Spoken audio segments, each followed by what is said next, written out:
आज जो कविता मैं आपके साथ साझा करने जा रही हूँ उसका नाम है चमारों की गली, जिसे लिखा है अदम गोंडवी ने। अदम गोंडवी मेरे पसंदीदा लेखकों में से एक हैं और कारण ये कि मैं जब भी उनका लिखा कुछ पढ़ती हूँ तो मैं निशब्द हो जाती हूँ।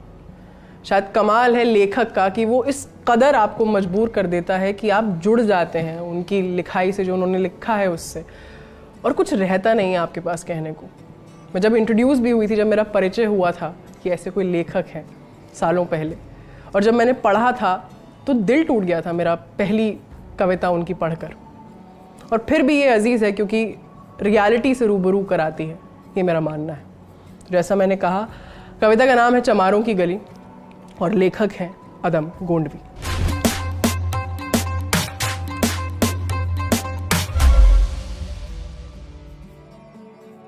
आइए महसूस करिए जिंदगी के ताप को, मैं चमारों की गली तक ले चलूंगा आपको।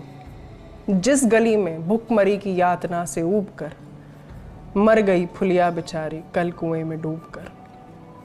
है धरी सिर पे बिनौले कंडियों की टोकरी, आ रही है सामने से हर खुआ की छोकरी। चल रही है छंद के आयाम को देती दिशा, मैं इसे कहता हूँ सरयू पार की मोनालिसा।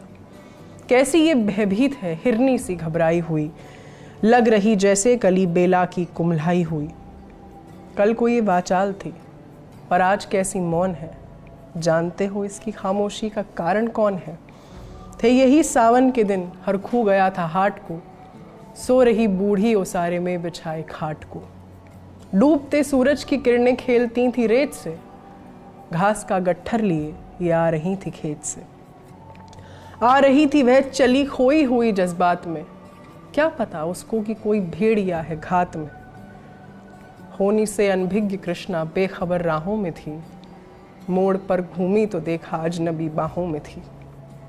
चीख निकली भी तो होठों में ही घुट कर रह गई, छटपटाई पहले फिर ढीली पड़ी फिर ढह गई। दिन तो सरयू के कछारों में था कब का ढल गया, वासना की आग में कौमार्य इसका जल गया। और उस दिन ये हवेली हंस रही थी मोद में, होश में आई तो कृष्णा थी पिता की गोद में। जुड़ गई थी भीड़ जिसमें जोश का सैलाब था, जो भी था अपनी सुनाने के लिए बेताब था। बढ़ के मंगल ने कहा, काका तू कैसे मौन है, पूछ तो बेटी से आखिर वो दरिंदा कौन है। हो कोई संघर्ष से हम पांव मोड़ेंगे नहीं, कच्चा खा जाएंगे जिंदा उसको छोड़ेंगे नहीं। कैसे हो सकता है होनी कह के हम टाला करें, और ये दुश्मन बहू बेटी से मुंह काला करें। बोला कृष्णा से, बहन सो जा मेरे अनुरोध से, बच नहीं सकता वो पापी मेरे प्रतिशोध से। पड़ गई इसकी भनक थी ठाकुरों के कान में, वे इकट्ठे हो गए सरपंच की दालान में। दृष्टि जिसकी है जमी भाले की लंबी नोक पर, देखिए सुखराज सिंह बोले हैं खैनी ठोंक कर। क्या कहें सरपंच भाई, क्या जमाना आ गया, कल तलक जो पांव के नीचे था रुतबा पा गया। कहती है सरकार आपस में मिलजुल कर रहो, सुअर के बच्चों को अब कोरी नहीं हरिजन कहो। देखिए ना ये जो कृष्णा है चमारों के यहाँ, पड़ गई है सीप की मोती गवारों के यहाँ। जैसे बल खाती नदी अल्हड़ नशे में चूर है, हाथ पुट्ठे पर न रखने देती है मगरूर है। भेजता भी है नहीं ससुराल इसको हर खुआ, फिर कोई बाहों में इसको भींच ले तो क्या हुआ।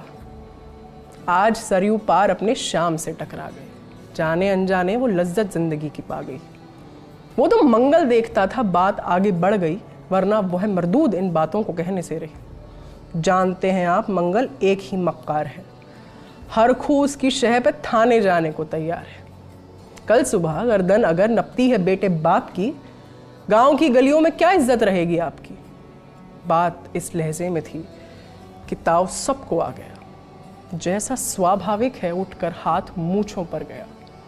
वह क्षणिक आवेश जिसमें हर युवा तैमूर था, हाँ मगर होनी को तो कुछ और ही मंजूर था। रात जो आया ना उस तूफान में अब जोर था, भोर होते ही वहां का दृश्य ही कुछ और था। सिर पे टोपी बैत की लाठी संभाले हाथ में, एक दर्जन थे सिपाही ठाकुरों के साथ में। घेर कर बस्ती कहा हल्के के थानेदार ने, जिसका मंगल नाम हो वह व्यक्ति आए सामने। निकला मंगल झोपड़ी का पल्ला थोड़ा खोलकर, एक सिपाही ने तभी लाठी चलाई तोलकर। गिर पड़ा तो बढ़ के सिर पे बूट से ठोकर दिया। बोला, साले माल जो चोरी का था वो क्या किया? कैसी चोरी, माल कैसा? जैसे उसने ये कहा, एक लाठी और पड़ी और होश भी जाता रहा। होश खोकर वह पड़ा था झोपड़ी के द्वार पर। ठाकुरों से फिर दरोगा ने कहा ललकार कर, मेरा मुंह क्या देखते हो? इसके मुंह पर थूक दो, आग लाओ और इसकी झोपड़ी को फूंक दो। और फिर प्रतिशोध की आंधी वहां चलने लगी। बेसहारा निर्बलों की झोपड़ी जलने लगी।